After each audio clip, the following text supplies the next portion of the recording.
ambayo inazungumzia maisha ya watu ambao wameweza kukumbana na matatizo mazito sana katika ulimwengu huu, na imepelekea wao kuweza kuingia katika tatizo kubwa la maisha.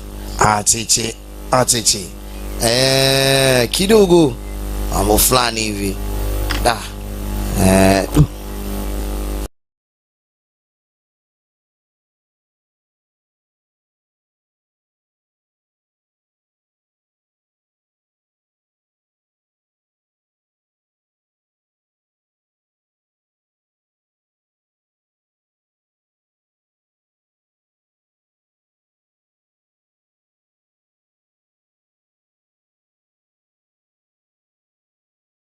wanasema picha hii imetokana na hadithi ya ukweli kwa kile ambacho kimepata kutokea. Moja kati ya makontena ambaye yalikuwa yanatolewa katika meli katika jiji la New York City, kunaonekana kuna watu ndani yake. Siku zote kontena tunafahamu ni ya kubebea mizigo, iweje leo kulikuwa kuna watu? Kontena ilikuwa inapelekwa sehemu yake baada ya kutolewa katika meli hii. Picha yetu inaanza katika jiji la New York City. Kuna matundu. Wewe Cheso, there are holes in the back. Open it up. Anauliza katika hiyo kontena kwa upande wa nyuma. Hebu jaribu kwanza kufungua tupate kuona kwa nini hiyo tundu ziko hapo. Kuna watu wamekurupuka kuna dadaki. Hao. Kamata hao. Kamata. Wengi wao walikuwa ni watu wenye ngozi nyeusi, yani wa Afrika, na huenda imeli imetoka Afrika. Watu wakazamia. Picha hii ni kwa mahususi zaidi kwa vijana wenye umri wa miaka 18 na chini hapo mpaka kufikia miaka ya ujana.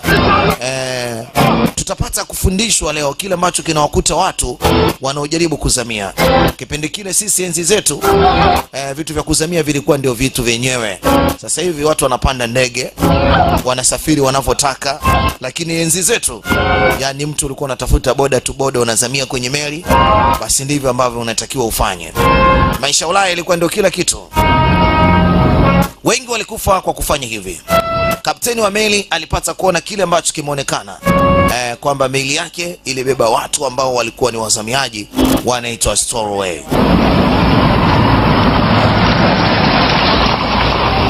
Ni katika jiji la New York City. Wamiliki wa meli pamoja na mapolisi ilibidi waitane wakae ili wapate kujua imekuwaje mpaka watu wale wakaingia katika meli na hatimaye hawakuweza kufahamika mpaka jiji la New York City wameingia.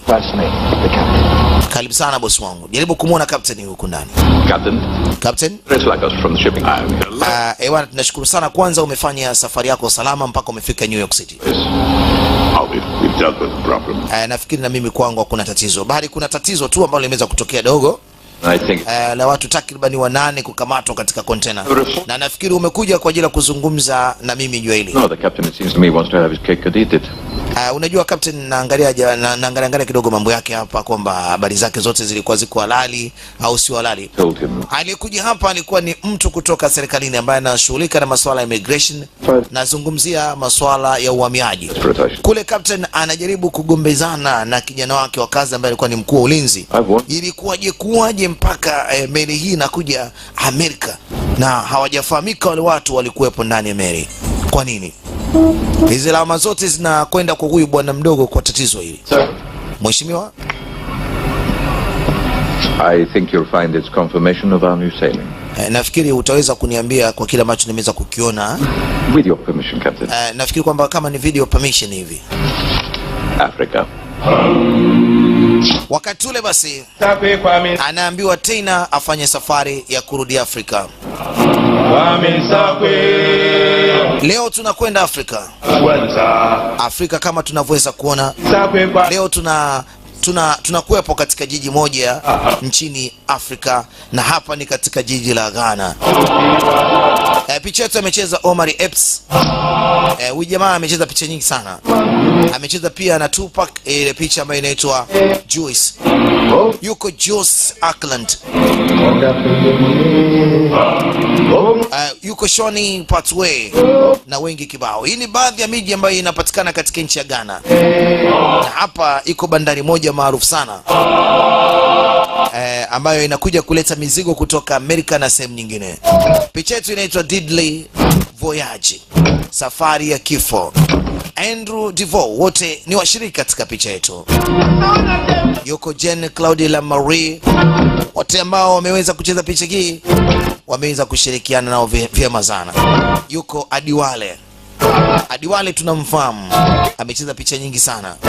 Leo anacheza kama Mgana, lakini kiasili kabisa Adiwale yeye ni Mnigeria na amekulia nchini Marekani na amecheza picha nyingi sana zikiwamo kama OZ. Amecheza pia Regenie, picha nyingi. Ni mkorofi, lakini leo tutapata kumwona akiwa anacheza picha kama Mgana. Amekulia katika maisha ya uswazi kama sisi, na bahati akapata kazi kidogo bandarini. Bandari kama hii ni bandari ambayo pia ipo katika jiji letu la Dar es Salaam, na ndoto za vijana wengi kama sisi ni kuzamia meli ili upate kuelekea Ulaya. Huko ndio kuna kila kitu. Welcome to Ghana. Karibu sana Ghana.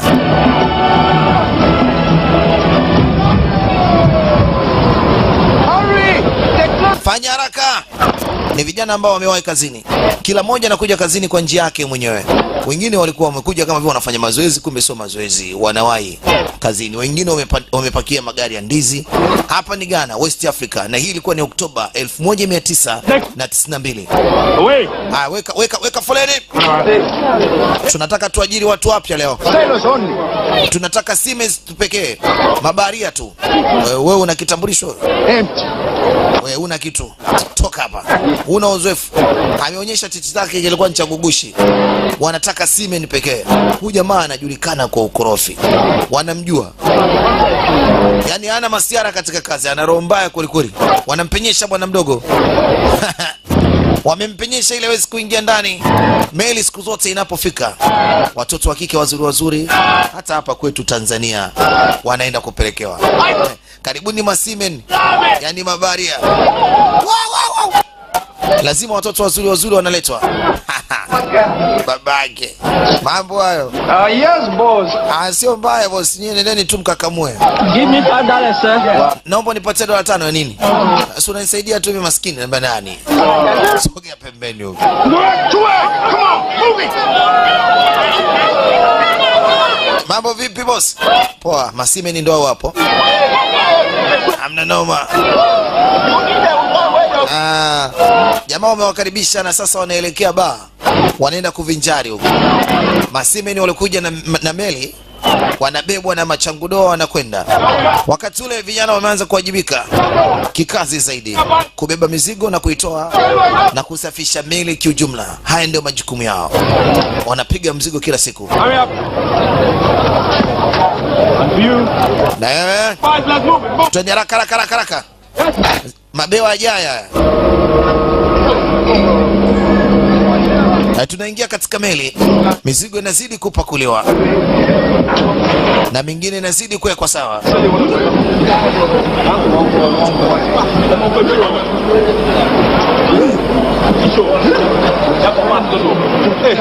Oya, Where are you going to? Nye mnaenda wapi? New York? Why ask for work? Kwani unauliza? USA too? Nauliza tu kwamba mnaenda wapi New York? Wewe fanya kazi bwana. Hey, umeona? Just come. Work. Wewe fanya kazi usiniulize. Endelea na kazi wewe. Anauliza wanaenda wapi? Wanaenda wapi bwana? Atete. Asikwambie mtu balaa tu. Kwa wale ambao walikuwa wameelekea guest, naambia msiogope, tunataka tuwape burudani zile za ukweli. Oyo. Wamekuja na mbwa wao. Wanawafanya vitu vibaya dada zetu maskini. Wanaweza kaambiwa nani mbwa huyu. Vijana wako katika meli wanapiga mazoezi ni baada ya kazi. Come on, yeah. Njoo hapa. Mvua inanyesha, inaingia ndani, mizigo inaweza ikaloa. Vijana ilibidi waambiwe faster, wasibe, wakaziba.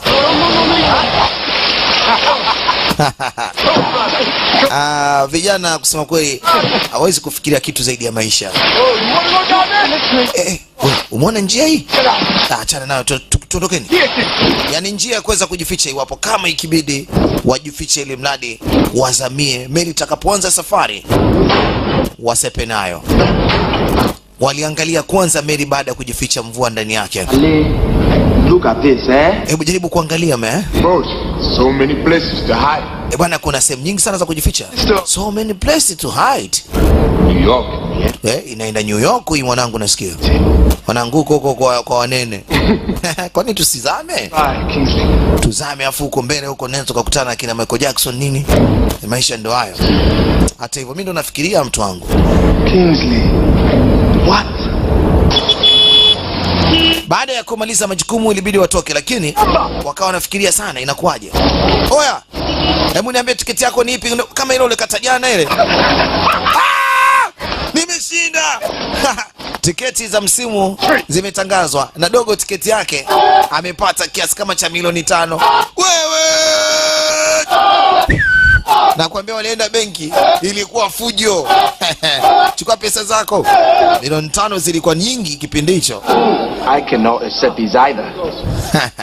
Mama, nipatie pesa. Usinipe mahela ya ajabu ajabu hapo. Lete pesa yangu. Chukua. Sasa je, unakuja kunigea 500 nafikiri mimi wewe vipi? Bwana, umeona gari yao? Wanaenda kutanua. Gari inatembea na rimu. Ama taruzi yao ndo hayo sasa. Wamepata milioni 5, gari limu mpande mmoja imekaa mbovu. Hivyo hivyo mwendo mchibu wanaenda kutanua. Mama, tete nasi. Oya, limu imeachana mbele, twende tutanua kesho. Mungu wangu atakufa. Familia nzima ilipigwa simu, kaambiwa bwana jamaa akapata milioni 5 leo. Kijiji kizima sasa hapa si kamera yenyewe itatimia. Ndivyo kawaida tunapendana sana Waafrika. Kwamba milioni 5 hizi atakuja kula na jamaa zake na ndugu zake wote. Come on, let's go inside. Mama, hebu tuingie ndani. Nakwambia sherehe iliyeko. Watu walicheza kidogo. Usikuwa na demu unabambia. They still want to run away. We all do. Baada ya kupiga pombe sana na sherehe zilikuwa zimeishia ukingoni, Dogo japokuwa alikuwa amepata zile milioni 5, lakini yeye alikuwa afikirii tena kukaa Afrika. Now is the time.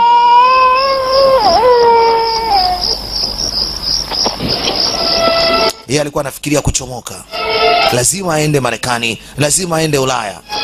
Japokuwa alikuwa anaiacha familia yake, lakini alipiga mahesabu, lazima ni kusepa tu. Hebu angalia maisha ya Afrika yalivyokuwa. Watu wanaishi katika mitaro, leti maisha bora kwa kila mtu. Yaani ovyo kabisa. Kitu kama hichi hakukitaka hata chembe katika maisha ya kijana Omari. Jina lake anaitwa Omari. Tamaa za kwenda Marekani au katika nchi za Ulaya ilikuwa imetanda kichwani. Hakutaka tena kuishi maisha ya Kiafrika, maisha ya ajabu ajabu. 1000 US. Unajua nimepata 1000 US. Ni kiasi kama cha milioni 5 hivi za Kitanzania. Mimi nashukuru sana mamangu. Maximum. Lakini hii haitoshi. Wanaweza wakajenga kibanda. Anaenda kumpiga mabusu mkewe. Anapenda sana kumuita mama kwa sababu alikuwa anampenda tokea angali mdogo. Lakini hazitoshi kuendeleza maisha. No, please, I've drunk enough already. No. Bado. Ngoja. Mimi nimeshatosheka bwana. Wewe utapiga pombe. Huyu ni kapteni wa meli. Yuko na msaidizi wake. Kwenye sherehe kule watu wanaendelea kupiga pombe, wanaendelea kupombeka. Lakini Omari alikuwa hana furaha hizo. So what can we buy? Sasa The money won't last. zile pesa ambazo umezipata utazifanyia nini? Maana uchatumia milioni 2 bado milioni 3. A new start. Maybe. Anapiga mahesabu kwamba hizi pesa zinaweza kumsaidia katika safari. Safari? Ndio mwaka shangaa sana. Safari kwenda wapi? Na mimba. Albert. We're going to do it.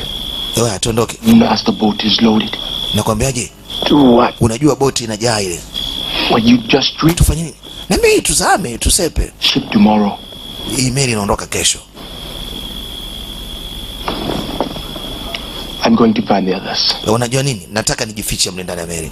Naenda kumwambia Panderas. After the baby is born. Hebu subiri mpaka jamani mtoto azaliwe. No. Nani kasema? Wewe niache bwana. Trust. Akizaliwa mimi nitakuja tu kumuona baadaye. Ngoja nikatafute maisha. I won't go if you're going to be afraid. Nataka niende huko, sawa? Naomba nawe pia uwe huru basi mke wangu. Yaani kubali tu. Are you worried for money? Au unanihofia kwamba unanifaa kwamba nitaenda kuoa mwanamke? Sio sikuoa. Take half. Chukua hii nusu. Just enough for a sewing machine. Lakini mbona inatosha tu kwa mwezi mmoja?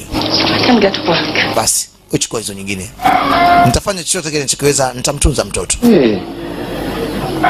You said this picture never came out. Ulisema kwamba hii picha ilikuwa ni nzuri na hajawahi kutokea. Basi ngoja hii picha mimi naichukua. Alichukua picha zote mbili iwe kumbukumbu katika maisha yake. Sababu sasa anataka kusepa.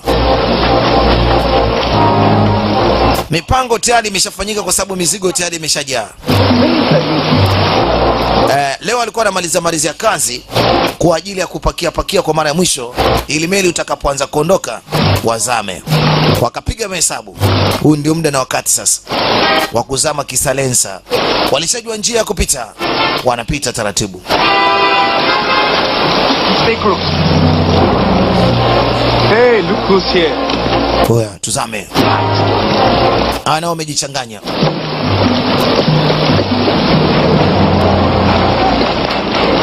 Vibega wengine wameshuka. Hawa sasa kilichobaki ni kupeleka mizigo, lakini mizigo yenyewe ni boshen. Hawakuhitajika wapande leo kwa sababu kazi yao zimeshaisha, lakini kwa sababu walikuwa na issue ya kuzama kisiri walipenya.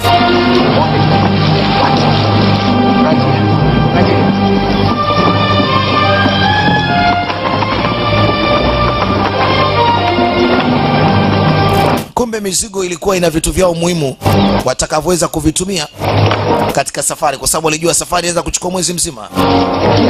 Walidumbukiza wale madubwana haraka, alafu wakasepa katika zile njia ambazo walipata kuona jana.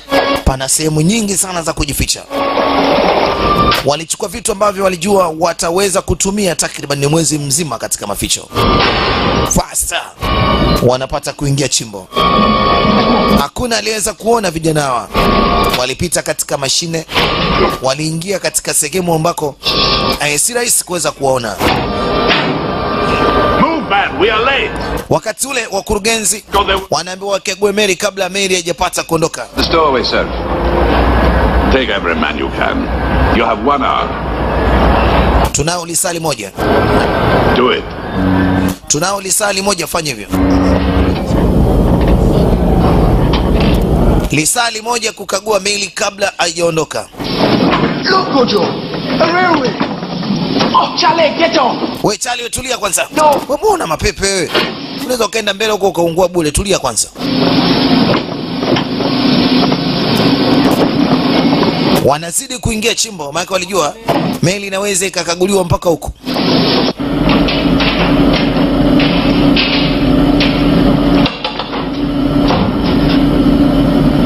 Walikuja kupiga tochi, hamna kitu. Wanaikagua meli kwa mara ya mwisho kabla safari haijaanza. Ilikuwa ni kazi mpaka mtu utokee katika container. Ilikuwa haiwezekaniki, lakini njia za panya wamezitambua. Walifanyia kazi hii meli takriban siku kadhaa, lakini njia zote wakazifahamu. Hatimaye wametokea katika maeneo ya kuparking container. Keep it quiet. Oya nyie, kaini kimya, washenzi ni mtulie.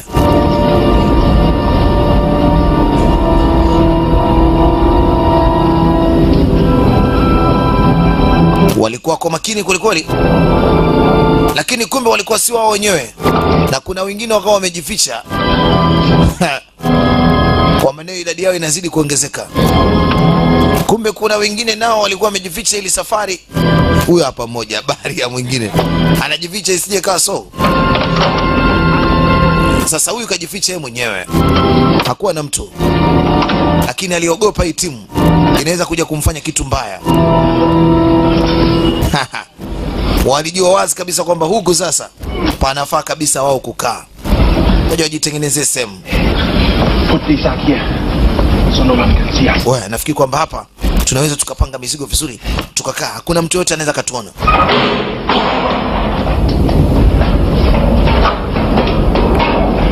Wakajificha. Where's that stupid dog of yours, Piotr? Mbwa, kwa nini hujaleta huku?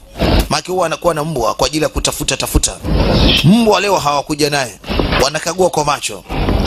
He got all excited. Oh, yule aliyezama chini kule atalijua jiji. Yule anakufa yule.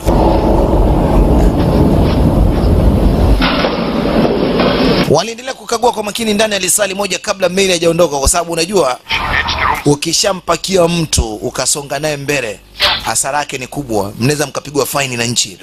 Kwa hiyo lazima zoezi la kukagua liwe makini zaidi. Hakikisha mnaingia katika njia zote za panya huko.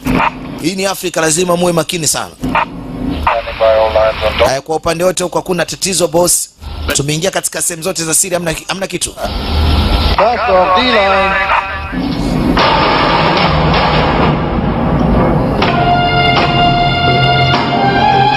Kama wamezama chini, kutoka inakuwa ni kazi. Wakati ule meli nanga inaachiwa, kamba zinafunguliwa, na sasa safari imeanza. Wamama wa kila mmoja mme wake ameshapakia ile meli, wanalijua hilo zoezi. Meli inapoondoka walipata kuiangalia kwa mbali, walijua ndio mwisho wa kukutana na waume zao na haifahamiki kama wataweza kurudi tena. Walikuwa na majonzi, lakini watafanya nini? Maisha ni magumu Afrika. Huenda labda wanaweza wakapata chochote huko mbele wanapokwenda. Walifurahi, walijua sasa mwisho wa matatizo umeisha. Walifurahi kweli kweli, wanajua safari ya Marekani takriban mwezi mmoja na watafika salama.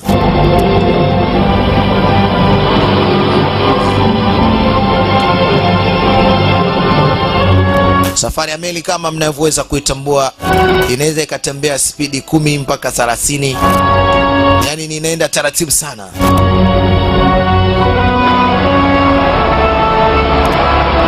Wanazidi kupandisha hewa. Wow, kadogo ka upepo kanaingia huko Afadhali. We travel in style. Nafikiri tulifanya maamuzi mazuri. Na huko mbele tunapokwenda lazima maisha yatakuwa ni mazuri tu. Mikhail, here, my citations. Bring them to the table. Captain, you were very kind enough to read me these citations at dinner. Sasa nataka nikuachie upate kusoma hiki kitabu, utachoka. Yes. Ndio, wewe soma afu utaniambia. And they are. Look, they're very impressive. Inaonekana itafutia sana. And for me it's a privilege. Kwangu mimi nilifurahi sana hiki kitabu. Which service? Na wewe mwenyewe ukisoma utafanya kazi nzuri. Alas, the USSR no longer exists. Russians and Greeks. Unajua Warusi nao walikuwa ni wakali. Na naimani kabisa kwamba utaweza kujua mbinu za Warusi wanachokifanya. Kwa hiyo utapata mbinu nzuri. Ni Mr. Black. Wewe umeweza kumtisha. Na maana Warusi wanataka kufanya nini katika dunia? Well, an imbecile. Watanivutia nini hao Warusi na tabia zao za ajabu ajabu? And piss all over. Mimi naona tu ni upumbavu hichi kitabu bwana. Not all I'm doing is sitting having a drink. Sawa, kwa nini unafikiri kwamba hata na mimi mwenyewe nafanya upuzi kukana? Tulia wewe, unaniambia ujinga. Hamna watu na wachukia kama Warusi. Shenzi kabisa. Okay, sawa. A little tired for a sentimental lecture on the evils of the free market. Unajua nini? Hata mashetani wenyewe siku hizi wanafanya mambo mazuri katika hii dunia. Na hata kwenye market wanafanya vizuri. Sasa wale wa chini kule anagonga. Ngwe, ngwe. Hichi kitu gani kinagonga? Kule kashakwama huyu. Anaomba msaada.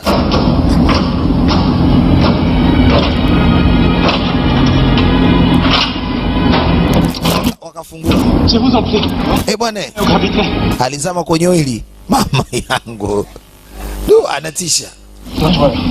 Usio na wasiwasi. Usio na wasiwasi. Alizama kwenye oili. Hali yao ilikuwa mbaya.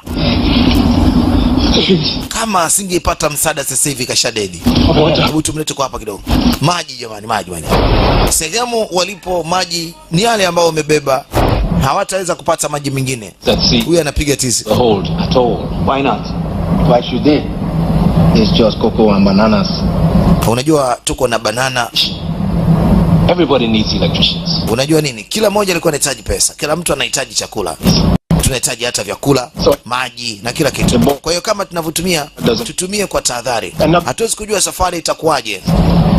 I shall be a good sailor like my... Unajua uko mbele mimi nitakakuwepo. Nitakuwa ni sailor mzuri, baharia mzuri. Kila moja anaweka ndoto zake watakapofika. I'm going to be a cook. Mimi nataka nikifika huko na kuwa mpishi. Nitakuwa ni master chief. Yote ni wapumbavu. Ya kwangu sasa. Professional. Everything. Mimi nitakuja ni professional wa XX nini? Taxi driver. Mimi nitakuwa taxi driver. Nitakuwa driver taxi, napenda sana. Nurse. Mimi nitakuwa nurse. Yaani rapa. Men are nurses. Kwa nini mnacheka nini? Kwa nini mimi sijui kuimba? Au ni waimbie nini? Wife and 5 sons. Alafu nikishapata pesa, napata mke, alafu watoto 5. Wewe je? Wewe?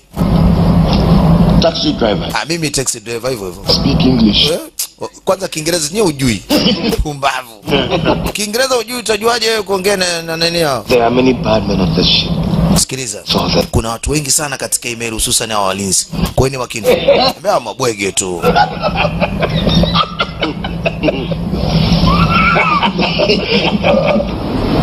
Meli inazidi kusonga mbele. Na siku zinazidi kwenda. We're making good time. Sasa hivi wanasubiri kama nokumi hivi wakati kushoto ili safari iendelee kusonga mbele kwa katika bahari ya Mediterranean. Kwa upande wa juu hususan kwao maisha ni ya kawaida. Kuna swimming pool, wanakula, kila kitu kipo. Ilikuwa ni furaha. Hakuna mtu alijua kwamba amebeba viumbe ndani ya meli hii. Kuna vitu vyako kidogo vimeonekana katika viatu vyako, natakuwa uwe makini bwana. Kama umetosheka uniambie. Na kesho unakunywa tu hapo, utadondoka bure. Unajua watu kama nyinyi mambo yanaenda vizuri kidogo. Sawa, lakini unajua najaribu kuambia kile ambacho mimi nakifahamu. Kwamba kama nilivyokuambia Warusi. Warusi kitu gani? Here's to Bandera, our national hero. Today is his birthday. Unajua leo ndio siku ya national hero. Yani mtu ambaye alikuwa ni shujaa wa taifa. Na leo ni siku yake ya kuzaliwa. Kwa leo tunafurahi shujaa wa taifa kwamba ameweza kuzaliwa leo. Tufurahi. Shujaa wa taifa lao leo ndio siku yake ya kuzaliwa, kwa hiyo ni happy birthday yake. Na wao walikuwa na furahi katika hii safari. My goodness, how to cook, know how to prepare souvlaki. Oh, well, a good officer knows how to take care of the right people. You're a bright young man. Maisha yanaendelea. So how much longer do you think I'll have to... Hivi ni muda kiasi gani mpaka tukafika katika jiji la New York City? Maana leo ni ruti yangu ya kwanza, nimezunguka katika sehemu nyingine. Aliambiwa takriban wiki 7 hivi au 8. Mwezi 1.5. Mr. Blackos. Mr. Blackos. Potuto mam. Unasemaje? Bibi yako huyo? Thank you. Hakuna shaka, asante.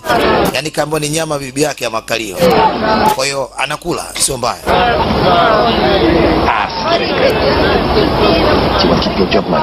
Unajua umefanya kazi yako. Basi endelea kufanya kazi yako, usilete upuzi my friend. Ni siku yake ya kwanza kuanza kazi. Kwa hiyo ni watu ambao wanachukiana tokea mwanzo. Walikuwa kweli ni walevi. Wanafanya wanavyotaka wenyewe. Haya sasa nirushe mimi mwanangu. Haya hilo. Pumbavu, mbona imekaa vibaya? Champ. I don't understand it. It's a Mimi nashangaa kwa nini haitoi vizuri. Mate! Hapa chini kidogo umekosea kuweka vizuri. Haya sasa. Haya tupa. Haya pale kwenye mikono. Toba. Jamaa, nusu napoteze mikono.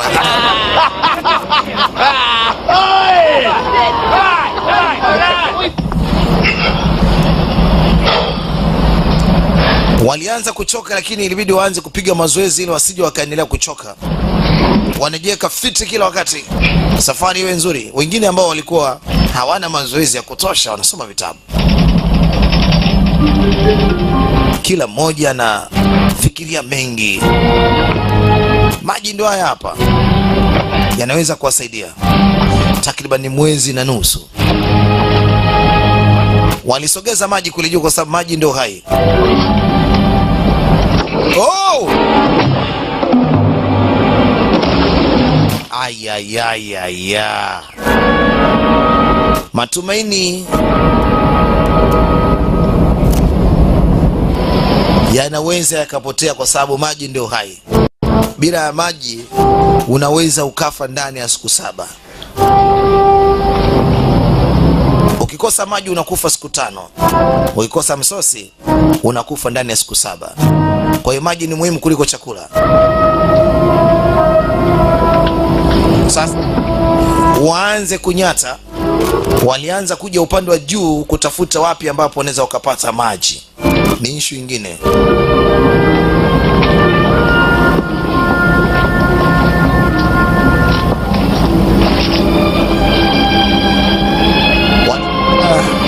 Walile kutembea tembea maji wameona hapa. Sasa wanaweza kufanya hiki kitu alafu baadaye ikatambulika kwamba kuna nani alikuja kumwaga maji. Walioga. Oh. Hii ilikuwa ni ndoo ya kubebea michanga kwa kuzima moto iwapo kama ukitokea.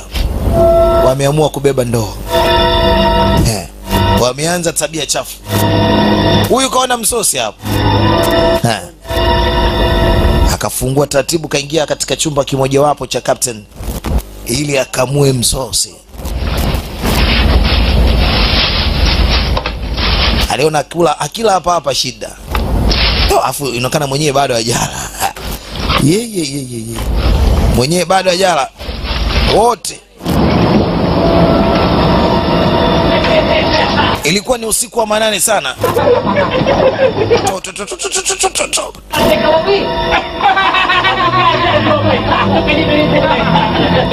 Jamaa leo walikuwa wamelewa sana, ndio tatizo. Hao vijana wamepata nafasi leo ya kutembea tembea.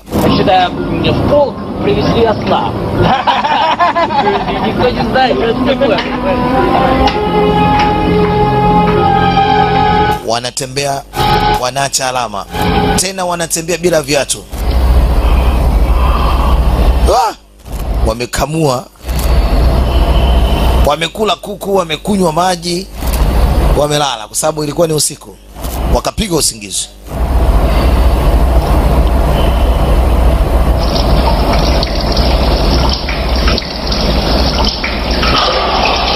Mshenzi anakojoa kwenye ndoo.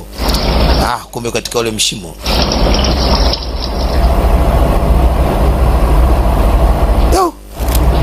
Huyu jamaa alikanyaga rangi mahali. Kulikuwa kuna mahali kulipigwa rangi alafu sasa kakanyaga. Asubuhi wakaja kuona hizo dalili. Hawana tabia kutembea pekupeku. Naona kuna stowaway. Kuna wazamiaji. Is anything wrong? Kuna tatizo? Nothing. Hamna. Just about the discipline. Hakuna shida yote. Wewe ni mtu wa serikali. Form the search parties. Sasa tafuta hao shenzi. Wrong. Huyu ana wasiwasi. The search in harbor. Endelea kutafuta. Alafu nyinyi mlisema kwamba mmesearch vizuri kule bandarini. Tulitafuta kweli kweli. Tuliangalia. Sasa mimi nashangaa unavyosema kwamba ndani kuna stowaway. Labda kutokana jana na ulevi kuna mtu alikuja akatembelea huku bila kuvaa viatu. Lakini si mbaya. Tutajaribu kuangalia kwa mara nyingine, alafu kama tukiwapata tunawatupia kwenye maji ili kufuta ushahidi, kwa sababu tatizo ni kwamba wakifika huko mbele itabidi wao ndio walipe kila kitu, kuwasafirisha, kuwarudisha makwao na vitu vingine. Sasa ni heri kuwatosa kuliko mpate hasara kama hizo za kupigwa faini. Sasa walianza kuwatafuta wazamiaji hao. Wewe pita kwa upande kule. Oya wewe anacheza game.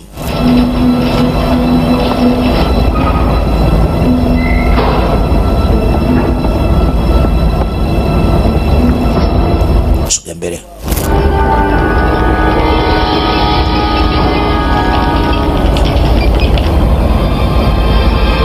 Huyo alichungulia.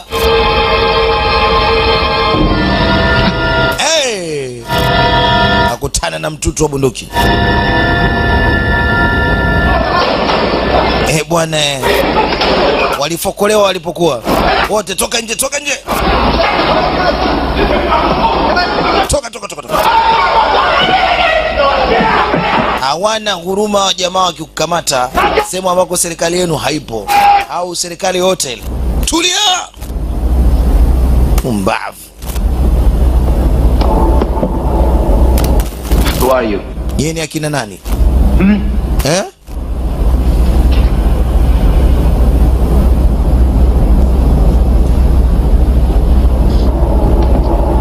Aliomba huyo azungumze. Omari akasokea. Kingsley of Pusu. Mimi naitwa Pusu. Omari. Pay for our journey. Tunaenda tukawalipa kwa safari yetu. Umesikia alichosema? Let me see. Lete nione. Money. Lete nione hiyo pesa ambayo mmesema. Let me see. Kuna daka. Kachukua pesa. Ni pesa ambazo alikula kamari. Pesa nyingi. Milioni kama 10 hivi. Do better. Come on, more, all of you. Na wengine mnazo pesa. Kuna deki. Kuna wengine walikuwa na shilingi 500. Okay. Ebo Seaman Moses Okukwe, ready to work for my passage. Alisema yeye anaitwa Okukwe. Ana kitu kizuri sana katika mfuko wake.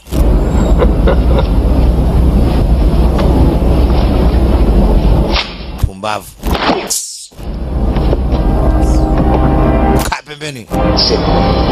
Kaa chini. Kaa chini. Pumbavu.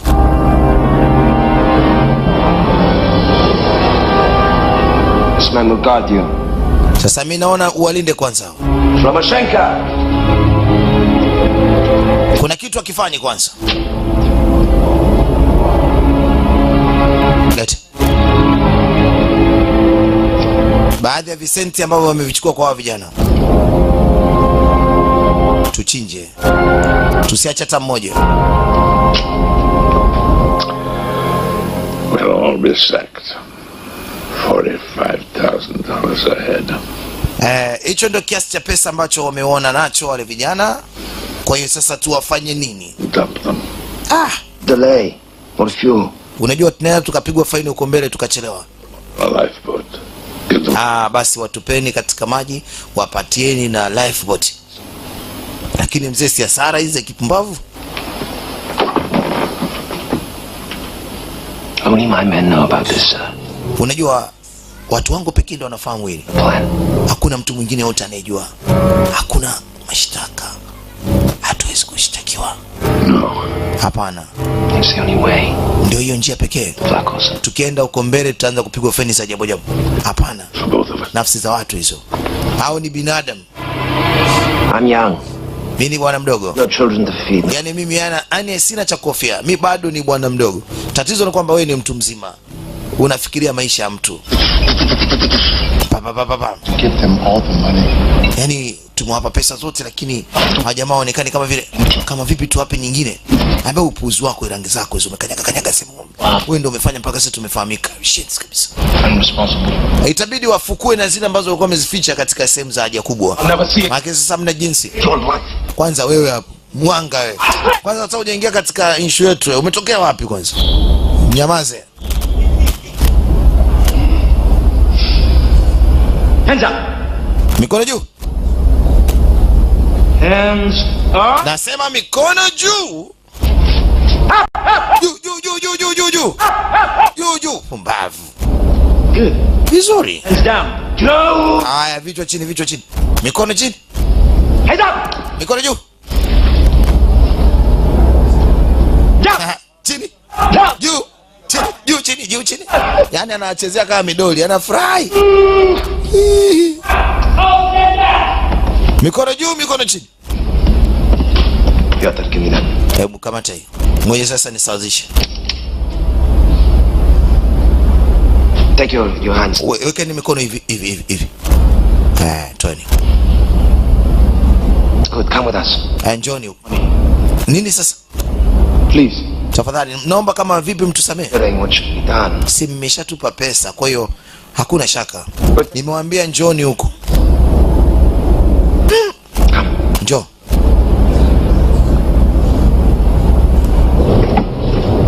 Walianza kuwatokoa kule chimbo, waliwatokoa wote. New York. Bwana sikiliza, si nikwambia kwamba mimi nataka niingie New York mtu wangu. Say hello. Usimwona naipenda sana. Huoni kwamba ni nembo yao hii? Anyway, New York.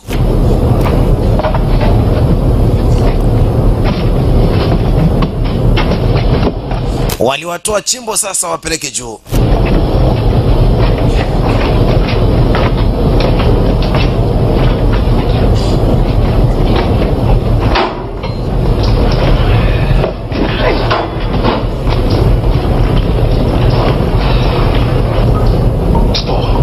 We will not go in such a place. Hatuwezi kwenda sehemu kama hiyo. It's for your protection. Kwa ajili ya ulinzi wenu. In that box. My men will get sacked if you're discovered. Unajua nini? Watu wangu wameweza kukubaliana na hili. Lakini kutokana na usalama wenu, For sure. $1 a day. na mtakao mondani kwa $1 kwa siku kwa kila mmoja. And you, how much do you get paid? Sijui shingapi utalipa mpaka tufike huko. Wewe hesabu tu usiku na mchana. Let me tell you $1. people on this planet. So if you don't want to face the anger of me and my crew. Wewe unafikiri pindi watakapoweza kukuona watu katika hii dunia, mimi na timu yangu nzima tutafanywa nini? Want to see the captain. Nataka nimwone kapteni wako nizungumze naye. Yaani unamtaka kapteni wangu tena?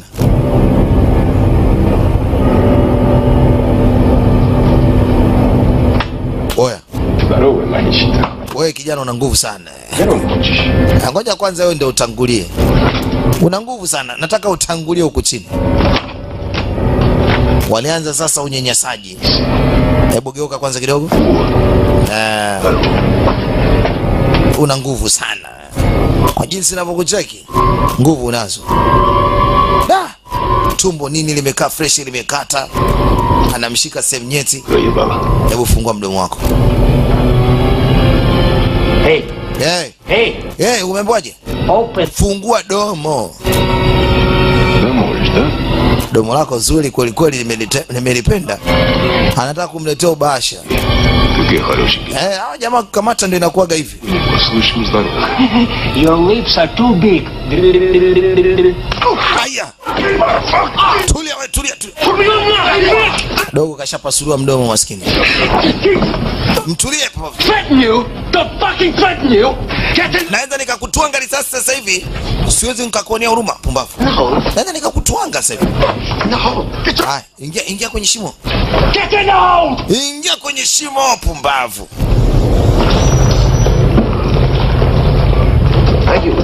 No.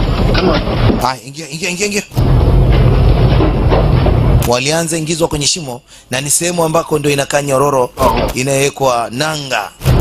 Sehemu ambako kusema kweli ni ndogo sana.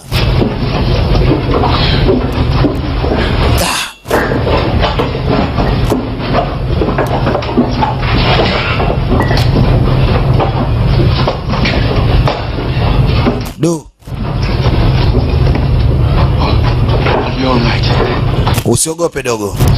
Kila kitu kinakwenda vizuri tu. Tutatoka salama tu katika email. Na hatimaye ikafunga juu. Sehemu waliokaa ni sehemu ya ajabu sana. Vitu vyao vyote vilibebwa. Vitabu, vyakula, ndizi. No water, no food, no contact. No water, no food, no contact. Yuri. Yani hakuna msosi, hakuna maji, na wala mawasiliano, hakuna kuwasiliana nao mpaka wafe. He says Captain is a prick. Well, listen to him anymore. Walitupa vitu vyao vyote vikatiwa moto sababu havina maana. Wengine akang'ang'ania huyu. Tulia jamani. Getting food and water. Kawapatieni msosi na chakula. Kawapatieni maji na mawota. They must have food and water. Lazima muape msosi na maji. What do you want me to do, Captain? Sasa unataka mimi nifanye nini, Captain? Unataka kuwapatia maji na msosi hawa ili weje? The rest of the crew? Unataka kuja kuleta madhara katika kikosi chetu? Is that what you want, Captain? Hicho ndio kitu unachokitaka, Captain? Do you? Niambie, do you? Get out. Toka hapo.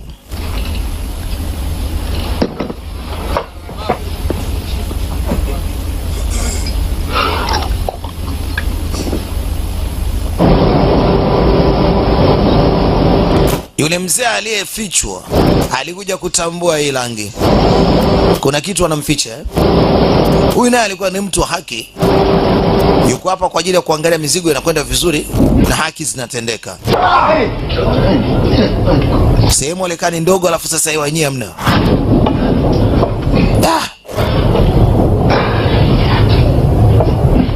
Kojo, I'm so thirsty. Na kiu sana. It's okay. Hamna shaka.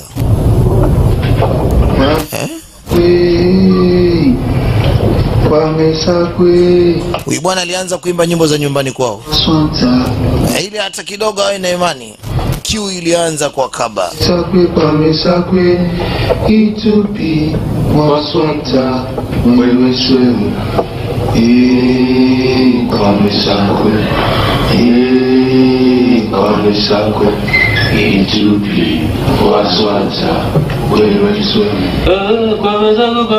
Wanajaribu kumwomba Mungu awasaidie.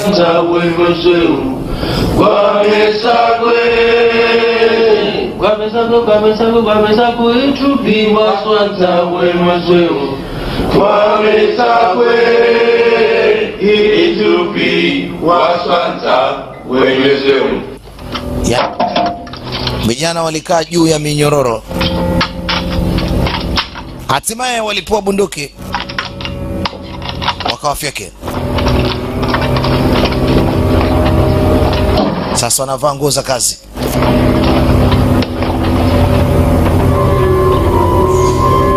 Leave it to us. Naomba tuachie hili swala, acha sisi tulimalize.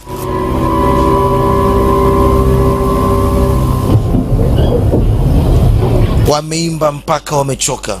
Hatimaye na usingizi unaanza kuwapitia. Never hold my children again. Yaani sijani kama naweza nikaona mtoto wangu tena. You'll never see your child. Hata na wewe mwenyewe huwezi kumwona mtoto wako tena. Huwezi kujua kwamba atakuwa ni wa kike au kiume. Wewe wapi wewe? You made me leave. Unajua wewe ndio umenifanya mpaka nimekuja huku. Shut your mouth. Funga mdomo wako tusianze kulaumiana hapa. Just pat, huh? Mimi nenda kitandani bwana. Куда? Wewe unaenda? Nenda kulala. Ты знаешь приказ. Lakini sumeshaambiwa kwamba kuna mawasiliano. Yaani asije akaongea na wale washenzi kule. Kwa hiyo kama akitoka hapo basi aende. Si kwenda kuwasiliana na wale. Wa kuongea nao au kwa chochote kile. When? Lini? Lini wataanza kufanya kazi?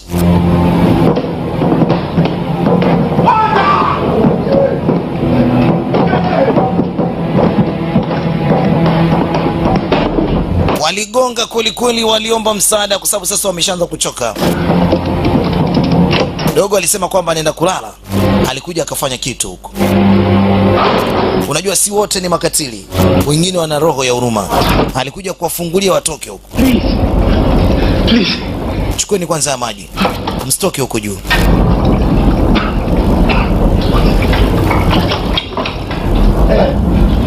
Maji ndio kila kitu.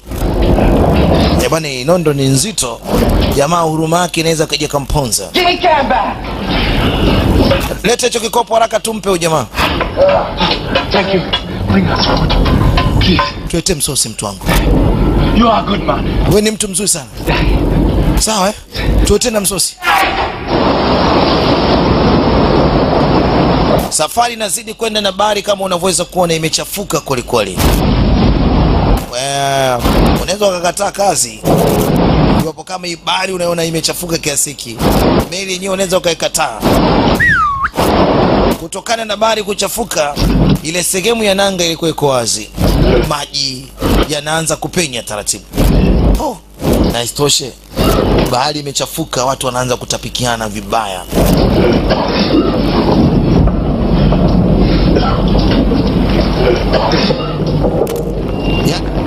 Ilikuwa ni mwendo wa kizunguzungu tu. Kizunguzungu kweli kweli. You are right. I led us to die. Unajua jamaa wametuacha sisi tufe huku chini. Sidhani kama wametuweka ili watusaidie. Walikuwa ni watu wa karibu sana, wana undugu, ni mtoto wa shangazi na mjomba. Basi ilibidi tu wapeane tu moyo kama Mungu ataweza kuwa pamoja nao. Wanataka wazuie hili jambo, huyu mtu asije akaona, kwa sababu huyu ana haki zote za kuzuia mauaji kama haya yasitendeke. Wanapenya usiku na wanapenya katika eneo ili wasije wakaonekana na huyu bwana. Sasa ule wakati wa kwenda kusababisha, kwenda kuwanyanyasa na kuwaua. Wakichachoka, Tell us, so what is happening now? tuambie nini kinachoendelea. Decided to clean you up in a better place, give you some food and Tunataka tuwapeleke sehemu nzuri ambayo mnaweza kupata chakula, mnaweza kupata chochote kile ambacho mnahitaji kuliko hapo kwa sasa. Tumetafuta sehemu nzuri ambayo itakuwa ni nzuri zaidi. No. We might be seen. Then we'll take our chances here. You see that chain? When we drop anchor, it uncoils at 10 meters a second. Kwa hiyo walikuwa wanataka atoke mmoja mmoja na wasilete ujanja. The most money. I'm not paying for anybody else. Lakini sikiliza, tunaweza tukawalipa chochote kile na pesa tunazo nyingi. Semeni kama mnahitaji pesa nyingine zaidi ya hiyo. Come on, up you come. Good man. Haya, wapande mtu mmoja mmoja. Food.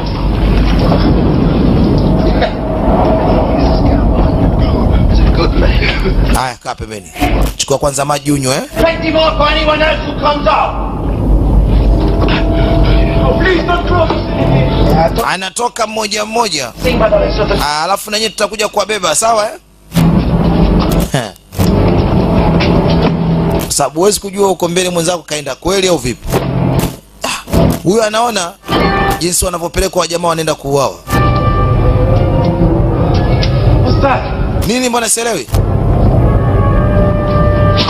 Haya! Walianza kumpiga manyundo. Walimgombania. Wanaua. Yaani wanaua.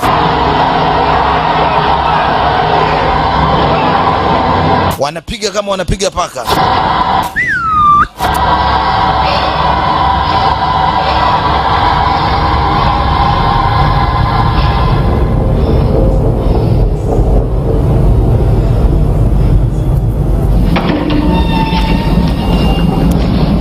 Maiti ya kwanza. We should have used the guns. No. Tulisema tusije tukachukumia bunduki. Ricochet. Wengine watashtuka bwana. How to do it? What do you mean you know how to do it? Next time, you will see.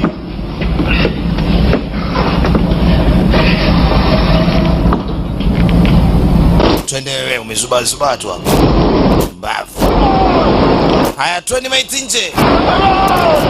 Bahari ilikuwa imechafuka kweli kweli. Sasa maiti inatupwa katika maji.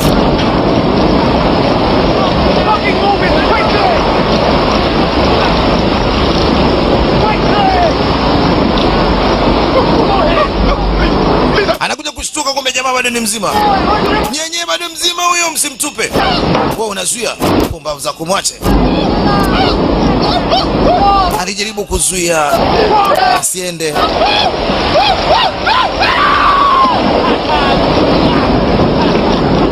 Lakini ndio hivyo wameshamtupa. Hebu rudi ndani mpuzi wewe. Unalialia nini? Sogea huko. Sogea hapo. Wewe! Acha kuchanganyikiwa wewe. Dogo kadata kabisa. Wewe! Pumbavu. Tulia. Hapo unataka nende kutupe. Kwanza rudi katika ile bank na unyamaze. Umeelewa? Arudi katika chumba chake. Anyamaze. Pumbavu. Sawa Bahari kidogo inaendelea kutulia na naona kama kunaanza kupambazuka. Wale jamaa walitafuta nguvu tena kumchukua mwingine. Okay, 2 or 3 maximum, please. Haya, sasa naona kama wawili wanatosha. Kwa hiyo mnaweza mkaja wawili au mmoja. Fanyia haraka njoni. Don't go. Wanaenda wawili sasa.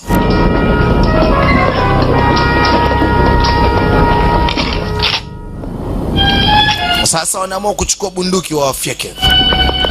Waliona wakitumia marungu inakuwa ni kazi. Sauti itakuwa itoki sana kwa upande huu. Hii ndio sehemu wameambiwa. Pili hapa. Wamechukuliwa. Hey! Hey! Who is that? Wewe nini tena? Where then? Nini tena?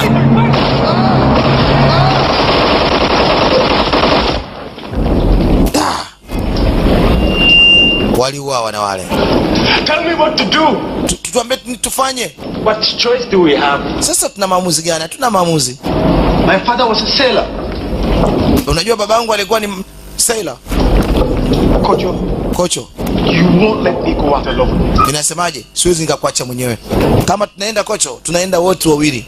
Mimi naanza kuwa na wasiwasi na jamaa.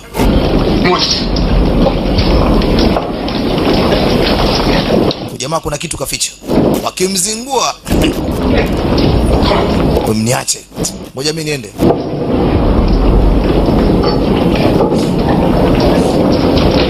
Yaani ilikuwa ni swala kumuomba Mungu tu. Hajui itakuwaje huko. Kama ni kweli salama au inakuwa vipi. Dogo Rasta naye pia nenda.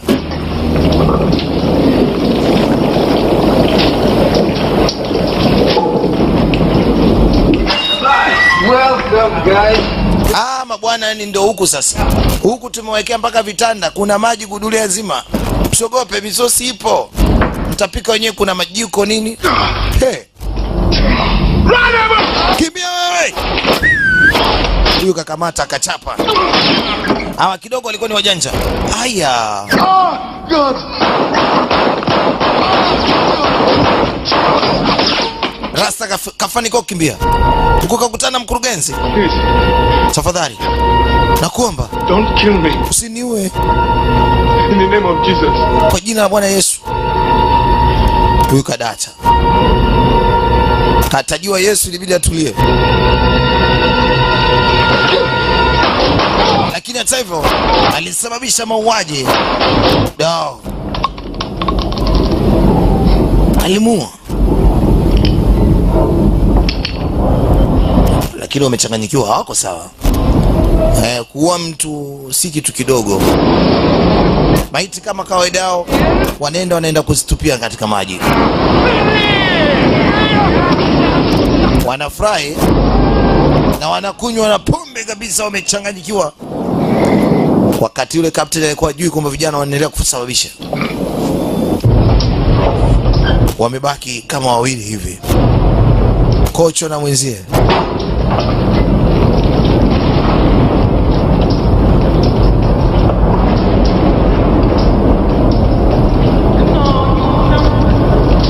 Sasa ilikuwa ni zamu yao. Kipindi hiki ya washikaji wamelewa kishenzi. Wanakuja.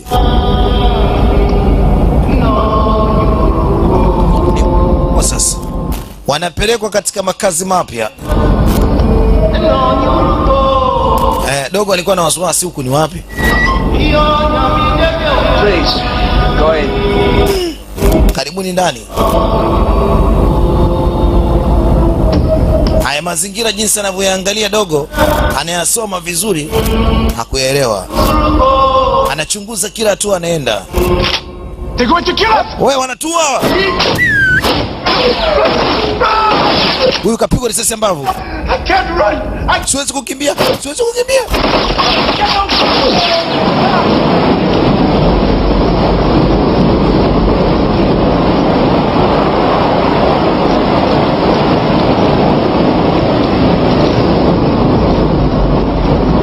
Kila mmoja ilibidi apite kwa njia yake.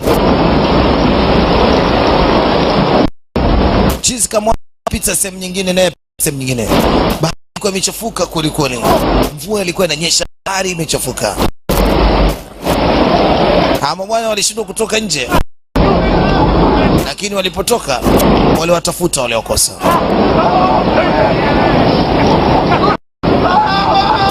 Bahati amekamatwa ule mmoja. Amenaswa, anashuhudia kwa macho yake. Akiwa na maumivu ya kwenye tumbo baada ya kutandikwa risasi, anazuia jamaa na ng'atwa. Wanamtupa kwenye maji akiwa mzima. Asi ukatili huu jinsi alivyoona, hakuamini macho yake.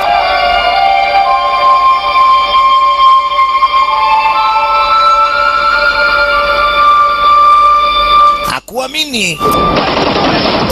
Wamemwona. Wanapiga risasi ovyo, atashtuka ule kiongozi kule. Wanahitajika wakamnase vivi.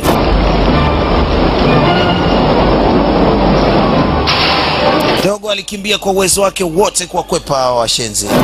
Hakika ni maharamia.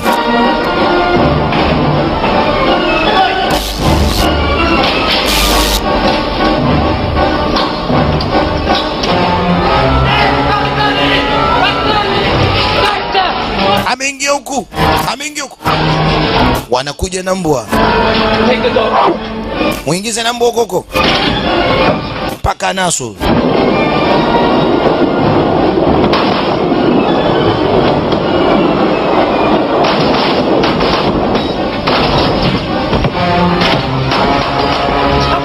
Mungu aliendelea kumlinda. Wanasema ngoja waache mbwa sasa. Mbwa ataenda kufanya shughuli yake. Dogo anajisogeza mbali. Na mbwa naye anazidi kuja.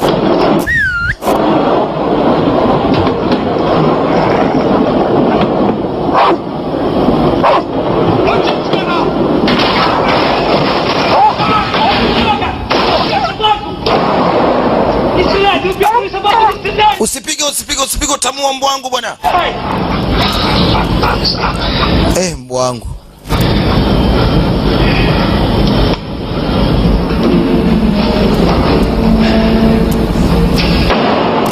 Dogo Mungu amemlinda mpaka sasa. Ametokea upande mwingine. Anazidi kukimbia, yuko hoi mentabani. Anajaribu kuingia katika milango yote, anaweza kuona mlango tu.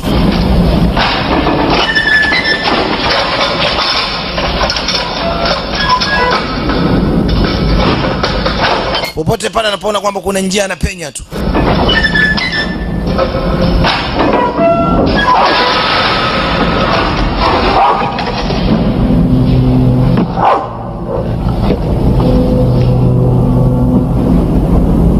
Wow. Wako makini kweli kweli kuendelea kumtafuta.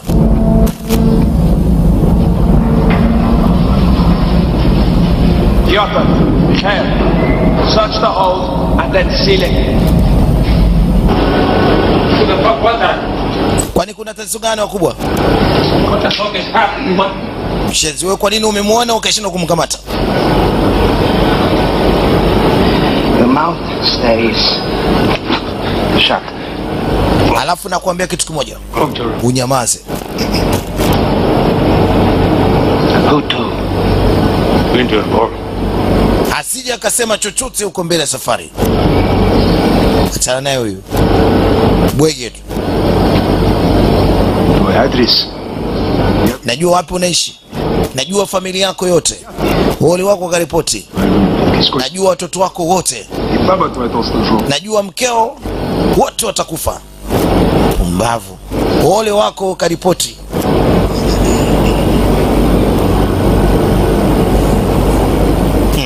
Hakuna budi kutulia. Captain. Captain. Captain. Captain. Problems have been mostly dealt with, sir. Kuna tatizo kidogo tumeshindwa kulitatua. One has escaped below decks and we're doing a special round-the-clock watch. Kuna mmoja amekimbia, tumemtafuta, imekuwa ngumu kweli kweli. Капитан, я хочу доложить. I want to record I had no hand in the killing. Mimi niliwaambia siwe hawa. Wameua kwa nini? Mpuze, hebu mtoe nje mtoto wa mama wewe. You saw how the police treated them in New York? It's the same everywhere. Ulitaka wewe tuende nao mpaka New York? Tungekamatwa. We've sailed him in the main hold. Ndio hivyo, ilibidi kwanza tuende tuwapeleke ndani katika chumba kimoja. Baada ya hapo tukaona kwamba haifai, tukawapatia safari, wakaondoka.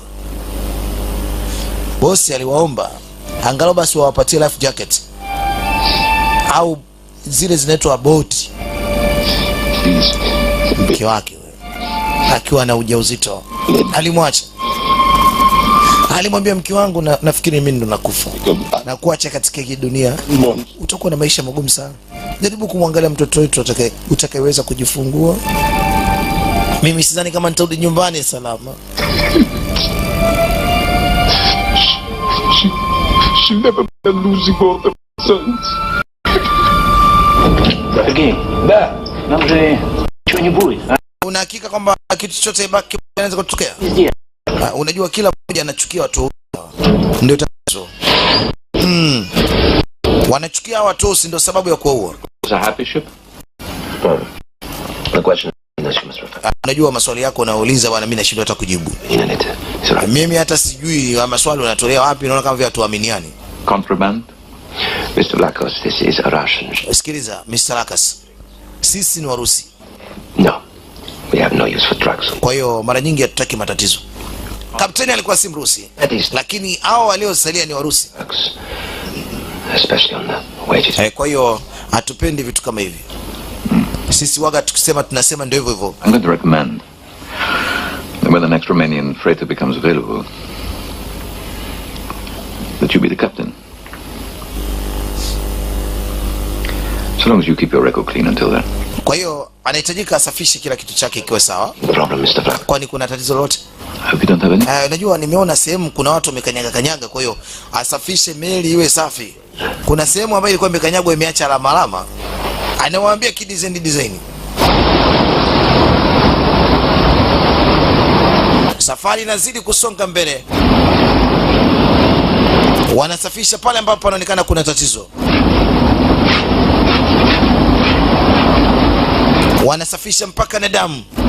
Lakini watu leo asubuhi wamemka na pombe, wameshanganyikiwa, hawako sawa. Well, you see, gentlemen, the thing is, there can't be any fighting on board a ship belonging to this company. Vipi, kulikuwa kuna mapambano yote katika hii meli au kuna tatizo? Maana mbona kama vile sielewi. Wameuchuna. Anapoendelea kuoji shida. Hey. Put that away. We, hiyo bunduki vipi? Shut up. Sit down. Funga mdomo, kaa chini. Kasha kwa chizi. Bunduki inakuaje?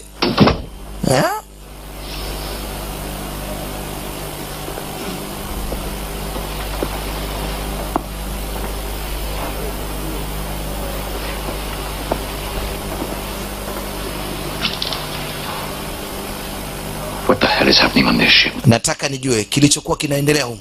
Vlacos, and don't you lie to me. Na unataka uniambie? You're about to lie. Do not. Usije ukanidanganya, ujue kwamba utafungua mashtaka.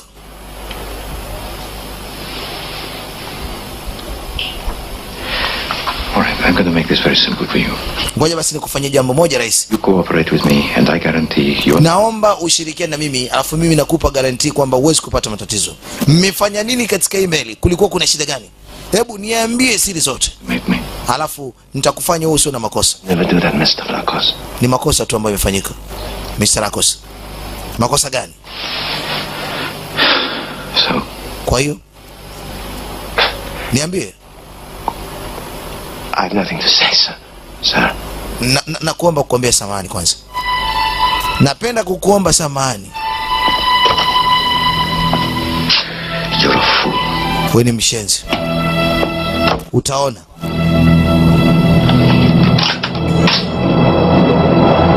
Kadata kuwa mtu kazi ndogo. Sasa anaanza kumtafuta kwa mara nyingine. Msako umeanza. Yule aliyekimbia wanamtafuta. Walianza kupiga risasi ovyo hata wajui yuko au hayupo.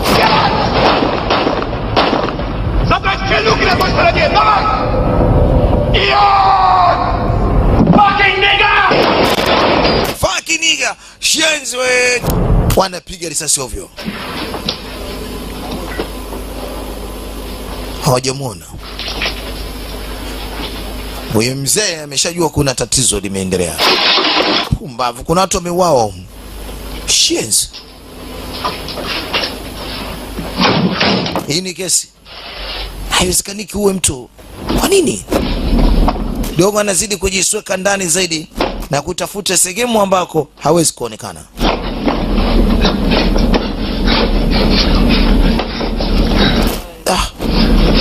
Maji. Yaani matone ambayo naona hivyo tu. Tatizo kiu. Ana kiu vibaya mno.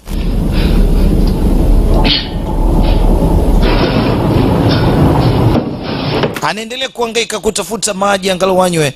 Kachoka kweli kweli. Hajui atapatia wapi maji haya.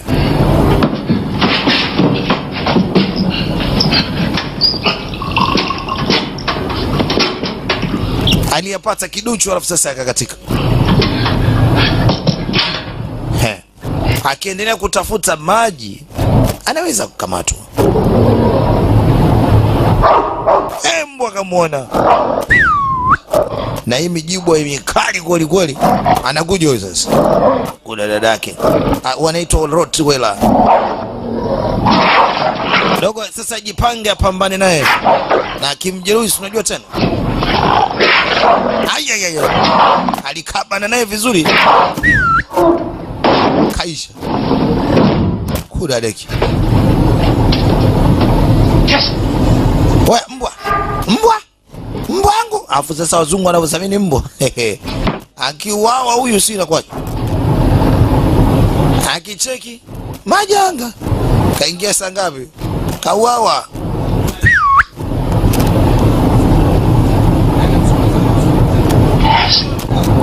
Amka bwana. Hakuamini. Ilibidi apenye naye pia akamwangalia mbwa wake ni mzima.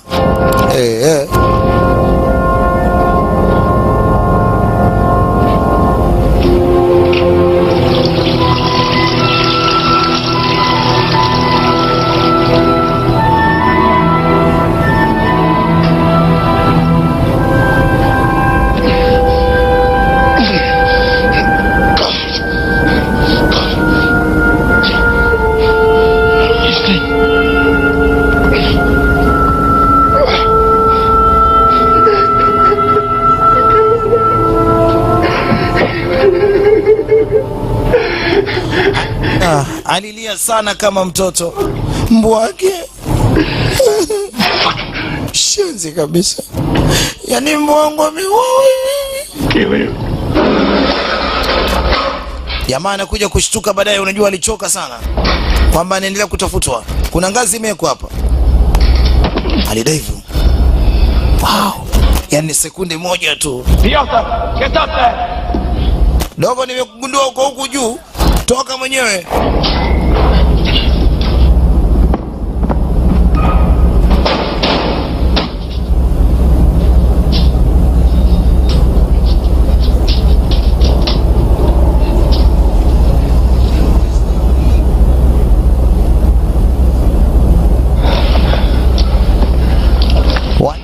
Waliendelea kumsaka. Alitoa macho. Asijakaa ameniona huyu. Shenzi. Ukashanishtukia huyu mama yangu. Mbona mimi nakufa? Mama nakufa. Come on. Toka nje mwenyewe. Can't get out. Toka nje na kwambia nimekuona wewe.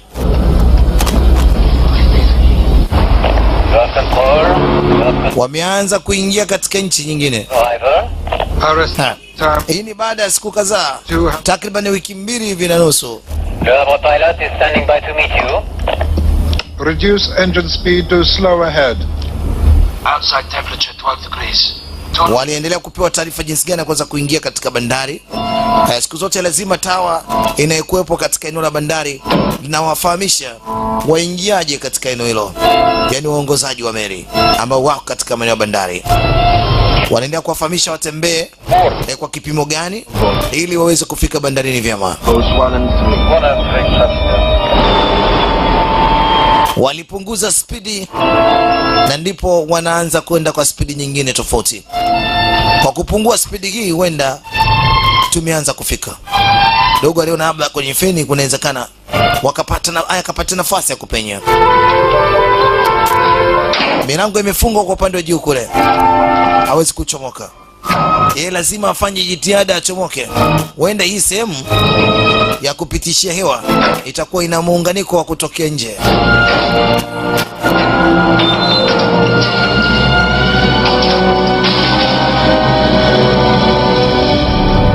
Aliangalia kwanza mazingira. Sehemu ya kupitisha hewa nzuri ingie ndani. Yaani hakuna hata sehemu moja ya kushika katika ile pipe.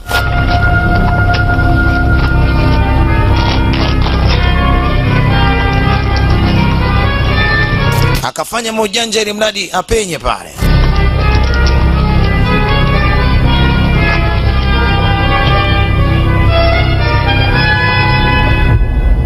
Here 107 degrees.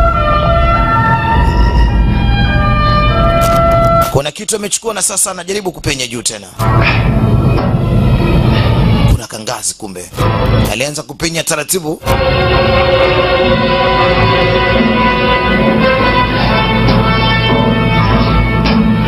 Alichukua kile kitu ambacho kilikuwa kinaletwa katika nchi hii akakitia mfukoni. Sijajua ni nini, lakini labda alijua kitamsaidia mbele kwa mbele. Dogo anateleza kutokana na kuchoka. Chini ni mbali. Oh. Ingeenda chini ingekufa huyo. Asingepona. Alitetemeka vibaya. You have 300 meters to go. You have 300. Meli ilizidi kupewa taarifa itembee kwa kipimo gani, isogee upande gani, kwa kipimo kipi, ili iendelee kupaki taratibu.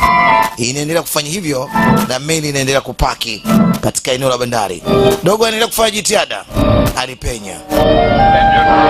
Stand by. Jet flow. Deck crew to stand by. Deck crew standing by.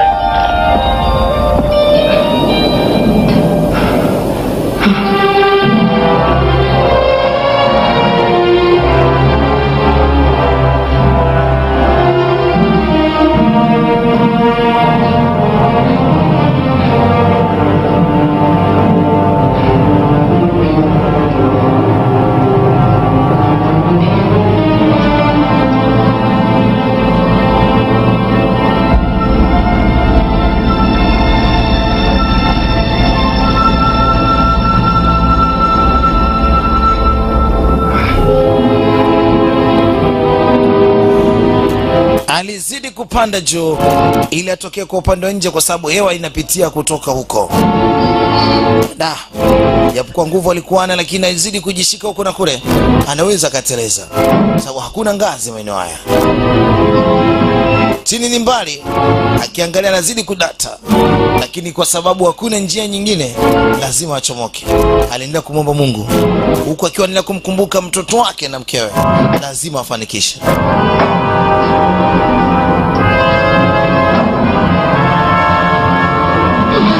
Anateleza.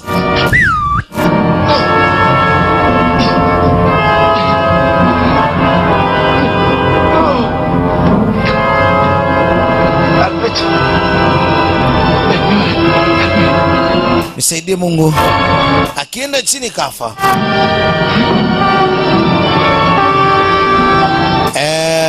Inapiga honi kuashiria kwamba tayari imesha parking.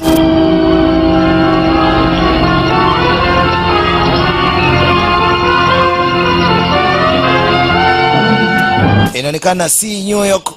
Naona kuna lugha mbili pale zimetandikwa. Nyingine wanakuambia karibu wageni, nyingine sio imeandikwaje.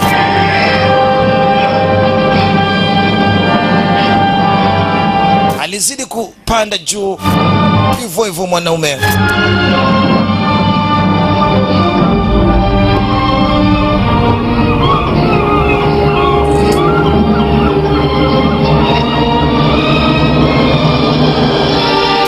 Hatimaye amefanikiwa kufika juu.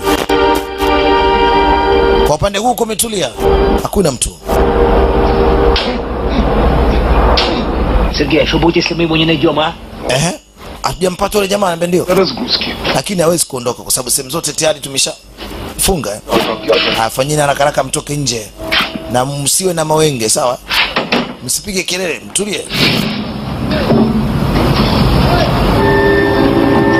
Jamaa wanakuja huko. Wakimkamata ni Sogo. Alijificha kidogo. Wakimkamata wanamuua huko wanamficha. Anaweza kateleza, miguu yenyewe inaanza kutetemeka. Kama ni vipi mimi najitoa tu nikapambane naye hivyo hivyo. Akushtuka ile sehemu ambapo kuna nyavu, nyavu haipo.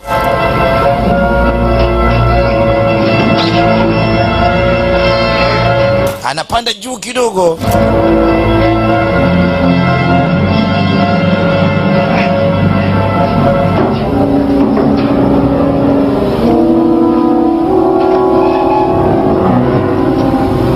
Kafanikiwa. Mara ghafla kuna kitu kama anashtuka hivi. Wanaangalia kwa mara nyingine ya mwisho kama huyu mtu ataonekana au vipi. Anatafuta bwana. Dogo naye anaendelea kujificha ficha.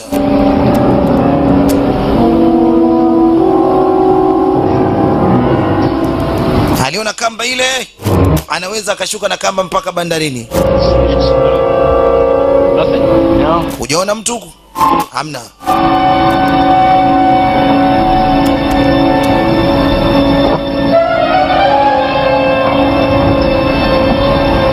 Nanga hii hapa hii. Aende kwa kutumia kamba au nanga?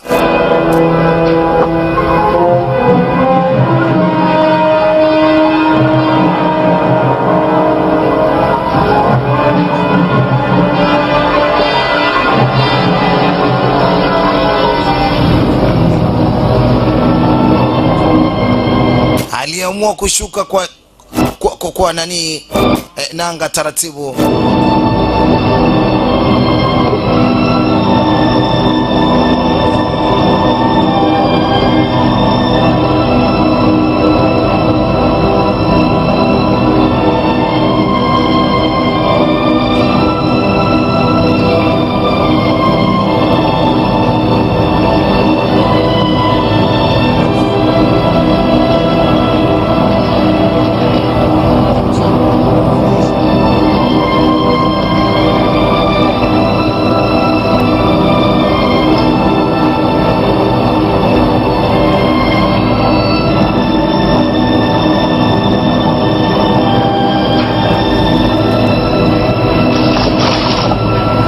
Kuna kitu kimesikika upande wa pili.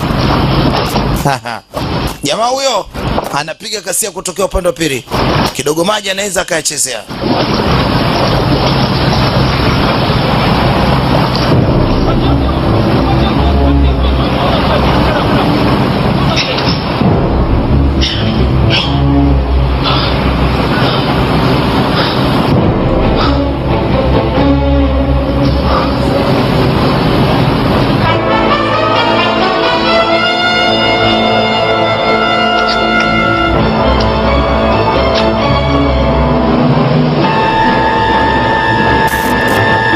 Tayari yuko baharini, yuko katika nchi kavu sasa. Lakini wale wameshtuka, wanateremka faster. Wakimkamata wanamrudisha kule kule, wanamuua. Anakimbilia kwenye watu. Wakimuona atakuwa hawezi kuuawa. Anakimbilia kwenye watu. Mama. Kukimbia ameshindwa. Polisi hawa hapa afadhali, jamaa wakazuga. Jamani dawa. Msaada. Inabidi warudi faster.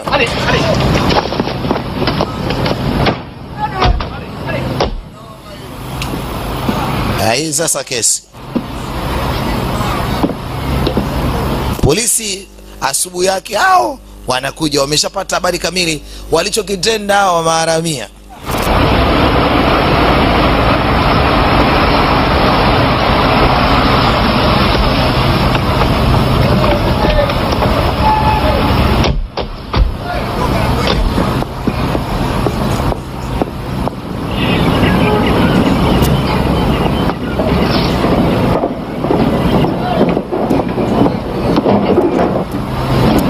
Tell you I have the reports of a stowaway. Wewe ndio utakuwa ni kapteni wa hii meli. Authority to search your ship. Sasa tuko na kitambulisho hiki hapa cha kusearch meli yako. Take me to. Na kuchukua habari zote muhimu kwa safari nzima ambayo nyinyi mmepitia. Sir. Thank you. Basi kijana aliambiwa aende nao. Sababu huyu ndio mtu ambaye meli nzima anajua. Would have been happy to have him work on the ship. Sisi wenyewe tunashukuru sana kwa ujio wenu katika hii meli yetu. Sasa sijajua kwamba kuna kosa gani wewe. Karibu sana.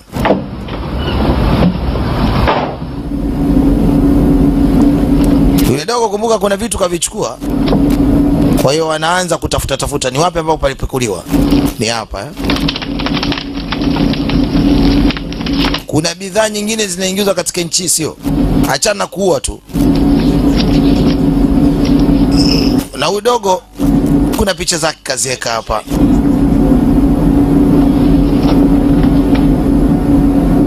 Kama ulikuwa unakataa jamaa atokee huku na ushahidi uko wapi? Si watakataa. Sasa ndio kaficha kule, kumbe ule ushahidi. Kesi na wakabili. This man has identified you as the murderer. Huyu mtu anakutambua wewe na amesema kwamba alikuwa kuna wenzake 10 humu.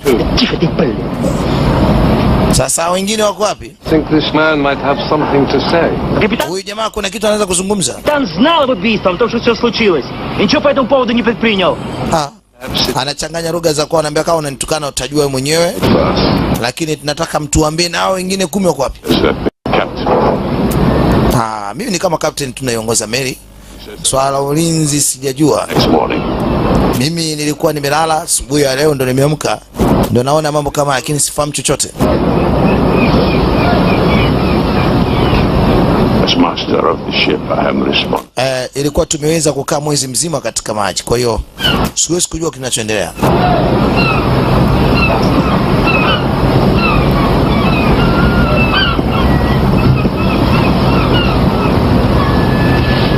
My friend, please tell me what really happened to them. Hebu naomba rafiki uniambie nini hasa kilichotokea katika meli.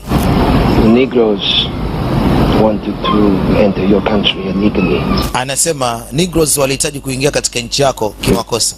Kwa hiyo sisi ibidi tuwarudishe. Kwa hiyo mkawarudisha kwa misingi ipi? Tuliwapatia maboti nini, wakaondoka. Execute. Mliwachinja.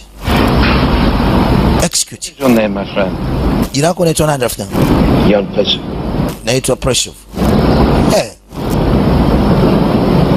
You are under arrest. Kwa chini ulinzi.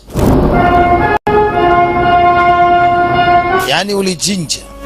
Alafu unasema kwa kujiamini eti walitaka kuingia katika nchi yetu kimakosa. Pumbavu.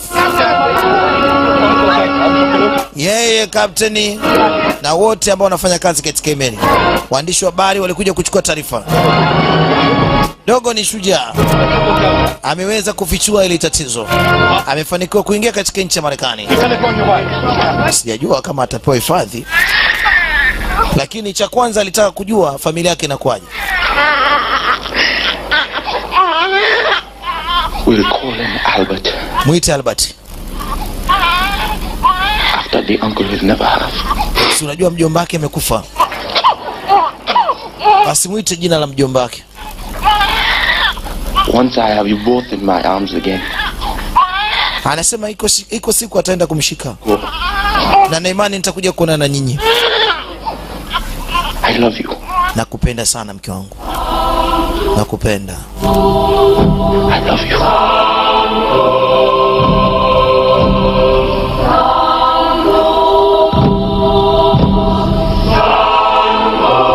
Huyu ndio Albert, rafiki yake, mjomba wake, ndugu yake binamu aliyepoteza maisha.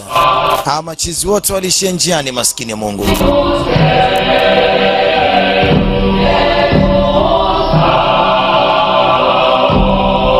Watu walipoteza maisha. Safari hizi vijana wengi waligharimu maisha yao. Na wengi tulipitia huko. Na wengi walipata matatizo, na nafikiri pia Watanzania wengi walipoteza maisha kama hawa wakiwa wanatafuta jinsi ya kuingia katika nchi za watu, hususan Ulaya na sehemu nyingine. Ni historia ya ukole kabisa kwa vijana wa Afrika vinavyowakota. Oktoba 95 Captain pamoja na watu wake walihukumiwa maisha gerezani kwa sababu ya mauaji. Ni hadithi ya ukweli, na watu mpaka tunavyozungumza wako ndani ya jela. DJ Machine nimeleta hadithi ya ukweli hii hapa yenye kuitwa Safari ya Kifo. DJ Mark, tunamaliza hii, lakini ni mwanzo wa picha nyingine nzuri na ya kuvutia. Ciao.